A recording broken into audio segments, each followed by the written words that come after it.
Good day. This is Reverend Cece. This is the Awareness Church Messages. Coming back to you with the series number 3 of relational abuse and families connected to LGBTQ and other identities. The connection. Um, and this is series number 3. We left off with the discussion about giants in the Bible. And like I said, these are background informations and things that will also be in our book on this subject, reproducing after their own kind. Um, and like I said, we want to pick up where the giants in the Bible. We're just giving you um, a little bit of background, as we mention these things. We're progressing towards the interviews and stories of real life people from our own group. I am, again, like I'm saying, I'm the ghost writer. I am also the ghost presenter of our group, who also have backgrounds and family members uh, in the LGBTQ and others identities community and our families. So in Genesis chapter 6, where we left off at, we were talking about the reproducing of the mother and the father or caregivers in a non-sexual way, okay, but still connected somehow to sexual relations or sexual issues, whether the father was repressing, and was a closet homosexual, or the mother was a closet lesbian and was repressing these feelings and got married, or in a heterosexual relationship, marriage, and had children and influenced their children in that manner because that's the environment that their children knew and brought them up in, and that was their connection. The caregiver, the parents, are generally the ones who are the influencers of this, and the ones who have the greatest influence on the identity of their children. And I don't know how we miss that, and what we see today, and how our parents, other than the parents are just, got hoodwinked to y'all, got caught off, got blindsided, by this whole identity crisis, that happened onto the children as well. And because we love our children, many did not know what to do. And if they didn't know God, they really didn't know what to do. So they went with the flow. So, like society normally does. And so we were talking about that, and we left off from there. That was in series number 2. This is series number 3, and we're picking up where an example of reproducing after their own kind is in the Bible as well. It's throughout Scripture. So, but the first notation of it taking place is the angels who actually fell with Satan when they fell from heaven. The angels were in the earth, these angels that fell with Satan. And so in Genesis chapter 6, you can read the story about angels can take the form of men, human beings. And so they looked upon the women, the regular women, human beings, from Adam and Eve. There were women that had populated in the earth by this time in Genesis 6. And so these angels that had fell, they saw the women, the human women, and decided to take them as wives. And when angels had intercourse with their wives, they produced giants as children. And that was a mutation, y'all. That was reproducing after their own kind, a wrong kind. It was a wrong kind because God didn't create giants. He created human beings. And he created human beings to have marriage and relationships with a man and a woman. He did not create human beings to have um, um, sexual intercourse with female human beings. He did not have human beings to mate with angels. That's two different races. So that was a no-no, totally a no-no, okay? And that's why it reproduced something that was not supposed to be, which were giants. And effectively, God wiped out the giants through Noah and the flood and all the other bad sexual stuff that was happening in the earth at that time and all the other evil wickedness that was taking place. And God wiped them out through the flood of the story of Noah and the ark. Okay? And so giants in the Bible came to my thought. This is in 2017. We're now in 2017.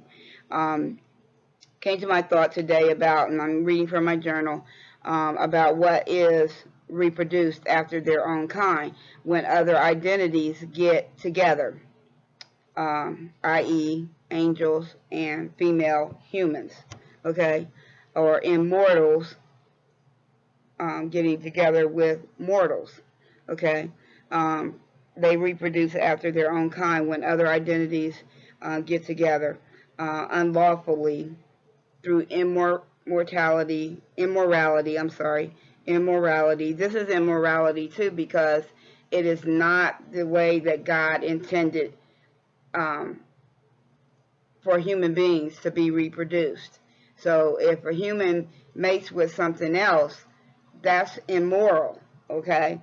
And it's sexual immorality. What happens? This is what happens. This is what happens. Well, in the Bible, it says in that the fallen angels had sex with women.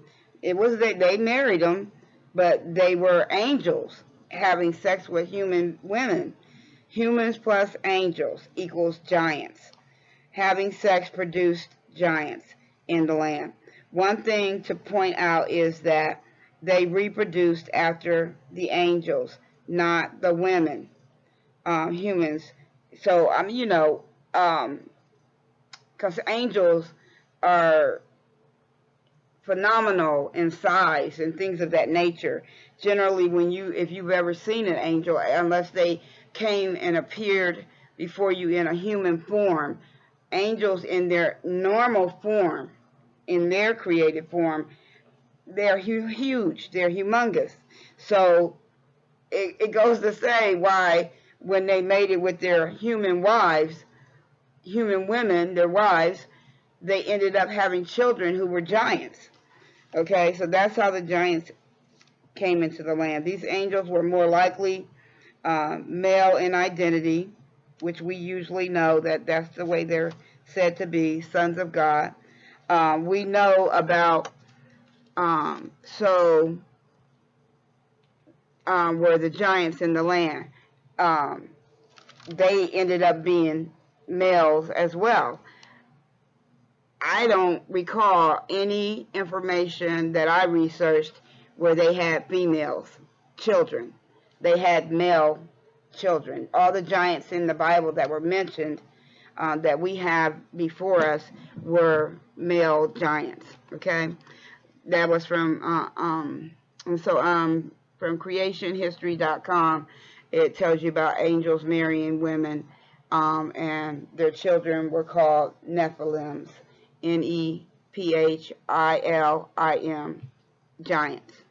On the topic of reproducing after their own kind, for my book, the reasons and the results of reproducing other identities not intended for mankind and other lifestyles, even meaning believers with unbelievers. God even tells us not to do that.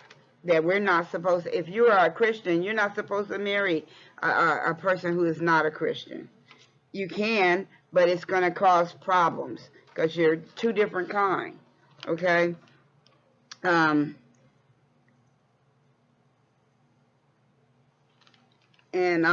there's I want to share a link that might be helpful to you.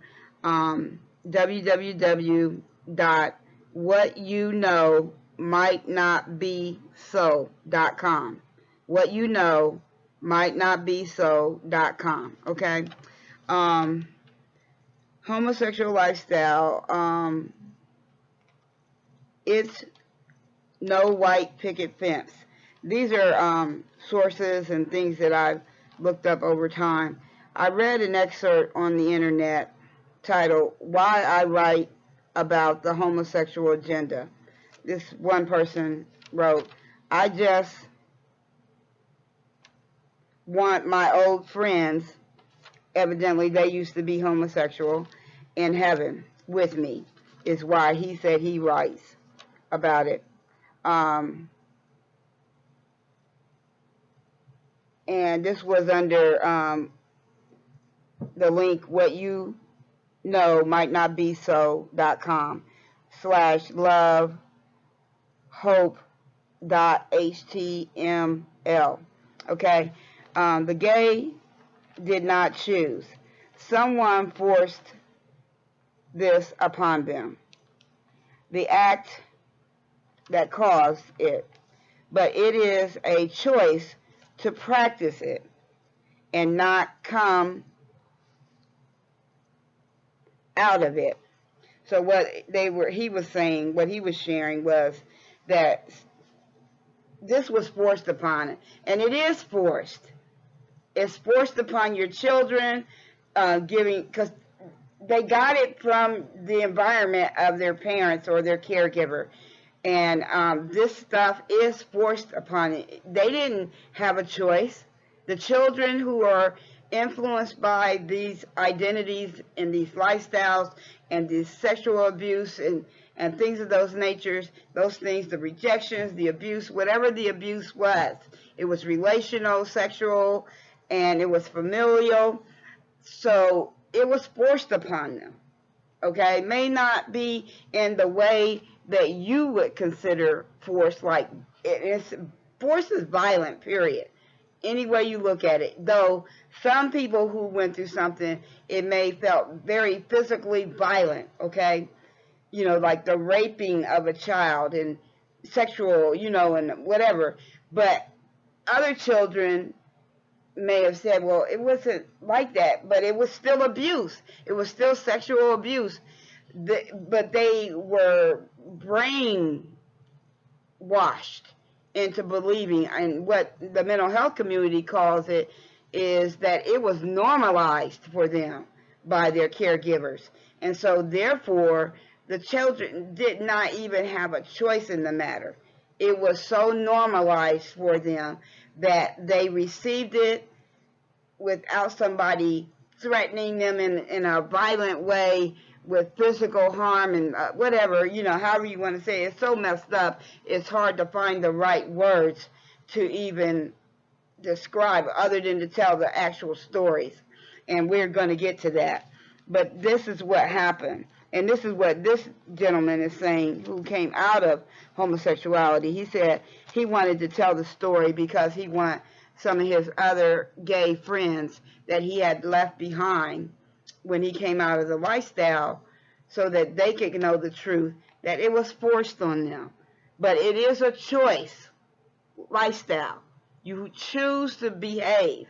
You choose your behaviors. You choose how you're going to live. We all have a free will to choose. And though the choice, the influences on you that creates our choices may be strong, they may overcome us, but you choose to do the behavior. You choose to participate in however you live. And just like you choose to go into it, you have to choose to come out of it. So, and just because it's hard, the influence is strong and stuff upon you doesn't make it natural.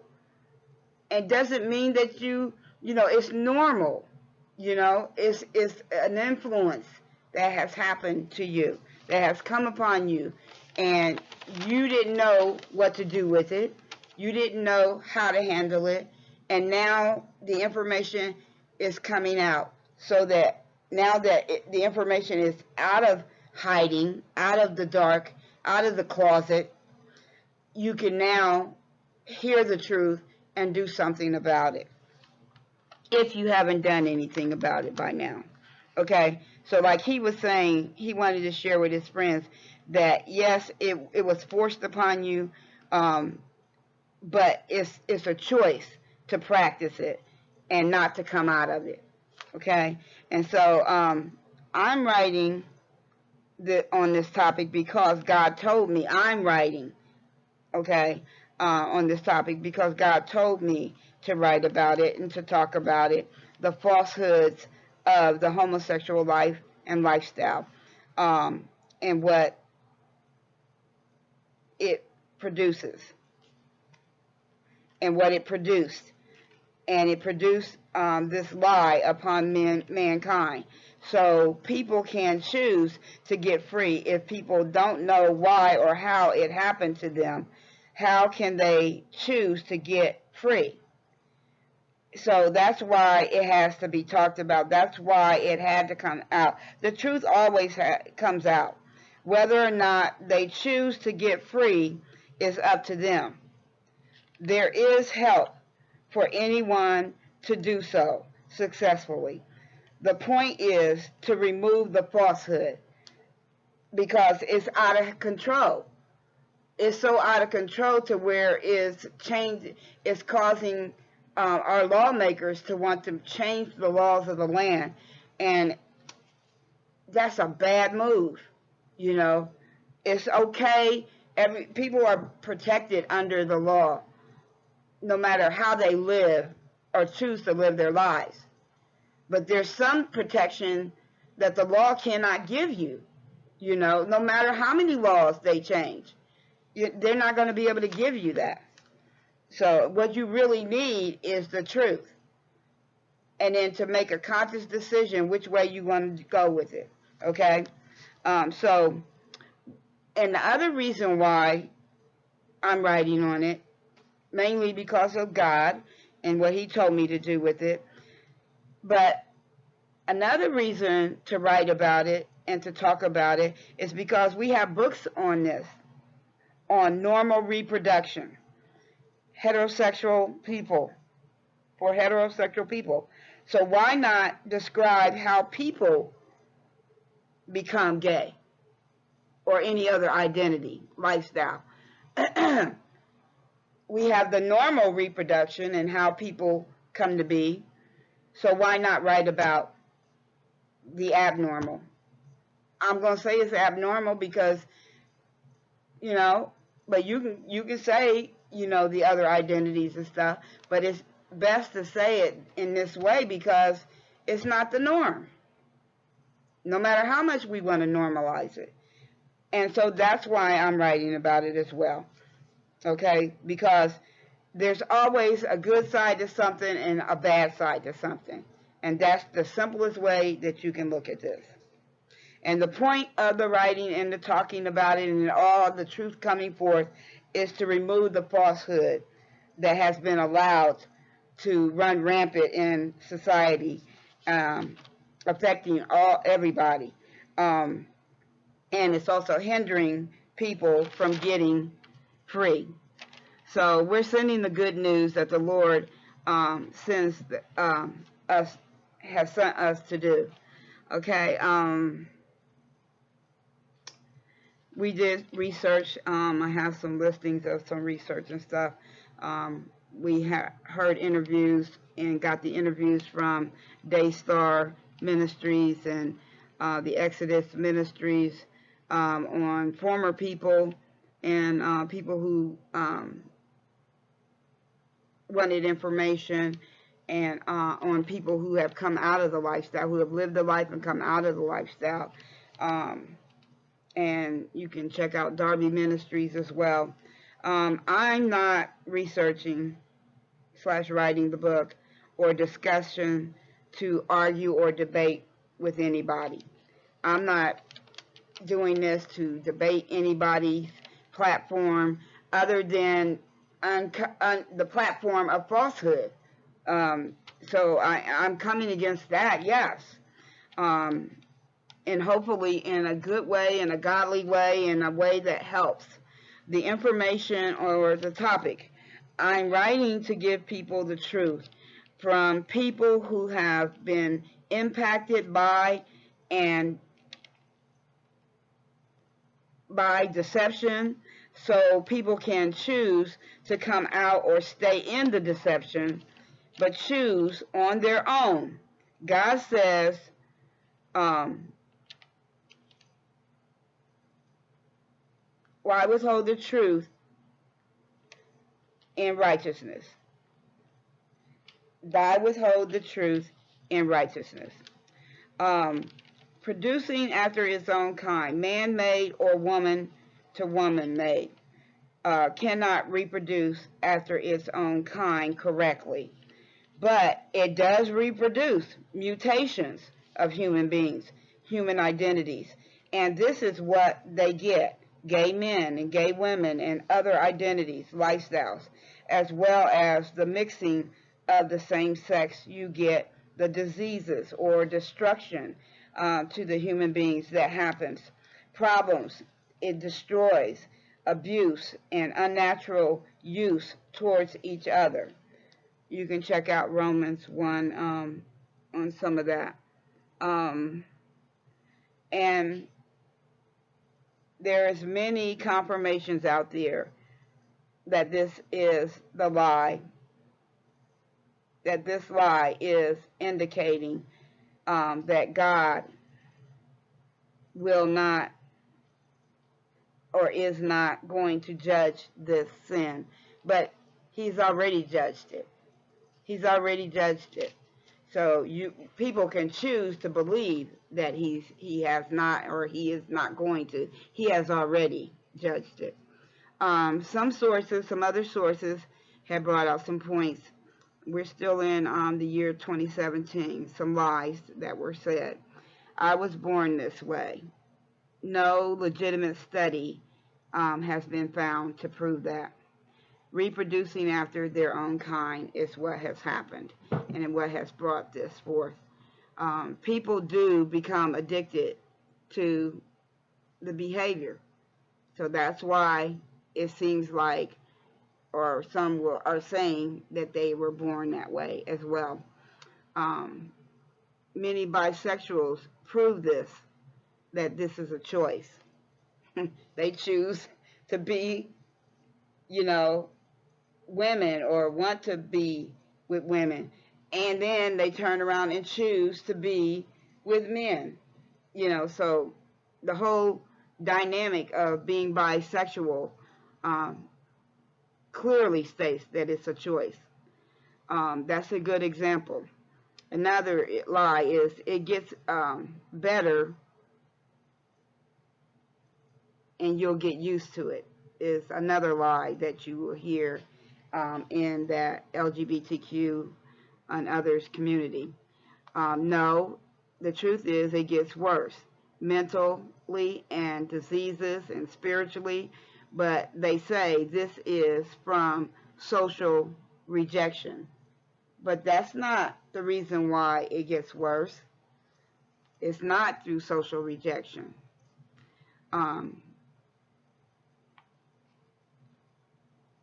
The next lie is suicide is caused by hate and intolerance. Suicide can be caused for a lot of reasons, and it's basically a mental issue, a mental disorder issue, which causes suicide. Things in their lives can be influential, but it's not the source. And it can be that lifestyle, how the person is living, is always the source of suicide. What's happening in their life, their lifestyle, and the choices that they have made, or whatever's going on with them mentally. Relationships are very destructive upon a human being or human life. So when the relation stuff is messed up, it can lead people who are vulnerable into suicide as if they have no other choice. Um, it is the torment that they feel that they have no hope for change is what causes suicide. The whole community is not being bullied and hated. Truthfully, their families and friends are loving towards them. So why, you know, they would want to commit suicide or feel that suicide is the only answer is not been proven. It's been proven that they have had loving family members and things of that nature and friends um, who have supported them in their community. So that's not the reason for the suicide, um, hate, and intolerance. Um, Number 4, lie. HIV/AIDS is not a gay disease. Well, statistics says it is. Another lie. Homophobia. Homophobia, I had mentioned that in probably series number 1. This is series 3 of um, our series, and I mentioned that that homophobia is said to people by the LGBTQ, mainly to shut you down. It's not a fear tactic. This is a word that was made up by the LGBTQ against all others who don't agree with the lifestyle. It is self-imposed censorship. So I don't believe it, and many other people do not believe it as well. Okay, so that's what we were talking about for series 3, and we're moving on to see what else background we had to share here,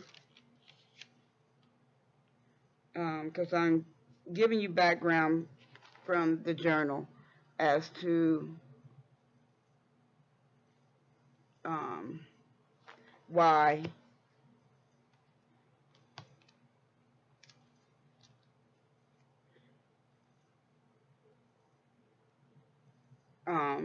how we got onto the research of it and the series on it, because it is very important to the major topic of relational abuse in families, the truth/connections to the LGBTQ and other identities.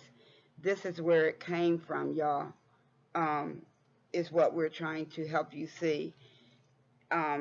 That where we are today with all the different identities and stuff that belongs to the LGBTQ and other identities, lifestyle, and communities, that it came from the original home life of the families of LGBTQ and others lifestyle identities.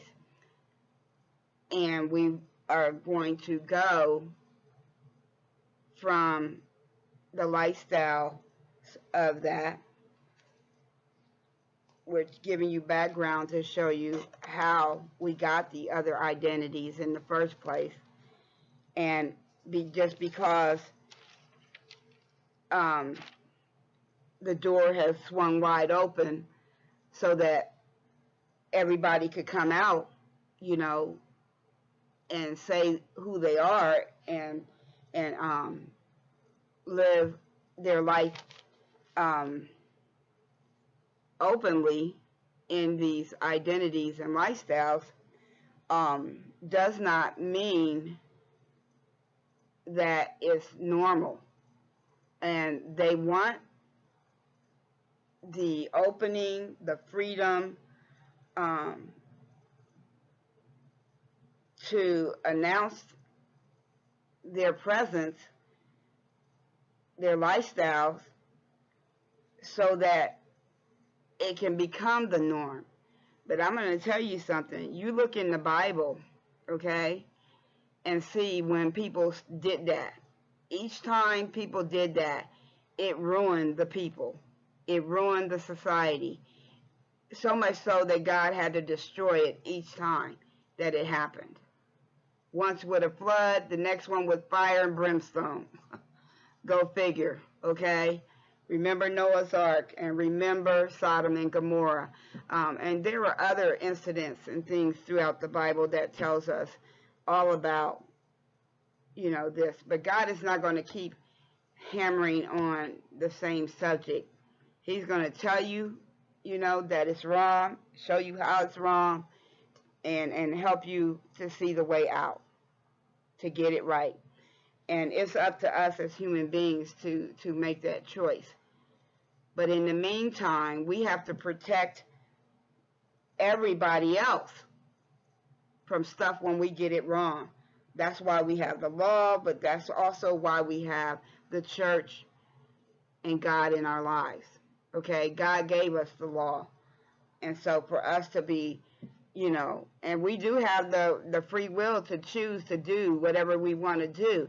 But when we're hurting other people as well as ourselves in the process, whether you want to acknowledge that you're hurting yourself with the way that you're living or not, it doesn't really matter.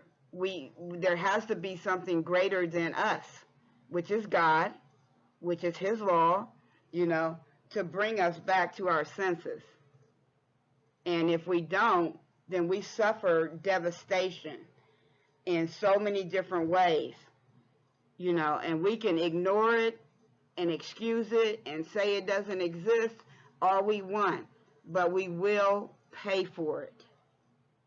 And because it hurts more than our relationship, however we choose to live it, affects everybody else around us.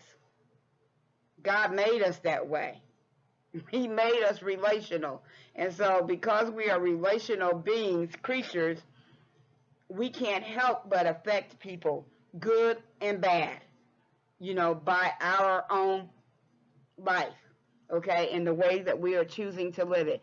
So we can't be quiet about this. We can't just say, oh, let them have their way. That's what the law is acting like right now, in some respect. Oh, let them have their way. Let them do this or let them do that. Oh, yeah, well, I see their point. Let them have it, But you know what? We can't be willy-nilly about this. It's going to backfire on us, and it's already backfiring on us because it's hurting our children. It's going into our schools. It's changing things, changing the way everybody else has to live.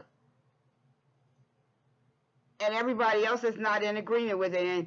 And it doesn't matter if 99.9% of the people say, oh, we're on your side. We believe, go on and live it. We agree. Open the door. Let it swing wide open. Well, guess what? We're all going to pay for it. And I don't think it's right. And God doesn't believe, God is saying it's not right for other people to have to pay for your sins, to pay for your disbelief or your unbelief. God said it was wrong. You don't believe it, so you go ahead and live it, but then it spreads. Just like diseases. It spreads because you didn't believe it was going to happen or you didn't believe it was wrong. And now other people have to pay for it, and that's not right. So when our nation decides to forget God in how it chooses to enact laws and things like that, we as a nation will pay for it. Now, God's people will be protected. But those that are not of God, we will know, and we already know, okay? because he's already told us. But the worst is yet to come, on that, because you came out the closet. Everything is out the closet now. Everything, you're in the commercials, you're in our kids' schools, you're with all this unbelief. And it's affecting everybody. And it's harming people. It's harming children. And that's why I started with the notes, because you need to know where these identities came from. And it came from our parents and our home environments, okay? And we're not blaming parents. We want parents to get educated by this, because if you listen, we're not blaming you. We're telling you what happened. We're telling you what happened to you, what happened through you, and what happened to your children, and what's happening through the children now. And we basically have given our children up to the wind, and we're allowing anybody to come in, especially through our schools, and bring this information to our children as if it was normal, and it's not. It's an adult situation that needs to be handled through the adults to protect our children. We're abusing our children by allowing this kind of mandate of a lifestyle to be taught in our schools, taught to children. It would be different if they just wanted to teach homosexual children this information. But even that's abuse, because children are children, and they rely on the adults to protect them from things that are harmful, whether they understand it to be harmful or not. Children can't choose this. It's being forced upon them in a normalized way or a horrible way. However you want to word it, it's still the truth. It's bad for them. It's harmful to them. If anybody is being harmed the most, it's children. And then you're harming society by forcing a wrong belief. Now, we could change the channel. We can choose not to read and stuff, but children can't, especially if they're being brought up in a home, or if this stuff is coming into the schools. They're being forced to listen to this. They're being forced, this exposure is being forced on them. And in their developmental years. And why? So that the agenda behind that is so that it can be normal. And the only way to do that is through the children. So they think. So this is our message for today. We're already at the half an hour mark. And this was series number 3 on abuse, relational abuse in families, the truth/connection to LGBTQ and other identities. God be with y'all. Please pray. Please trust God. We'll see you next time. In Jesus' name. Have a great day. Amen.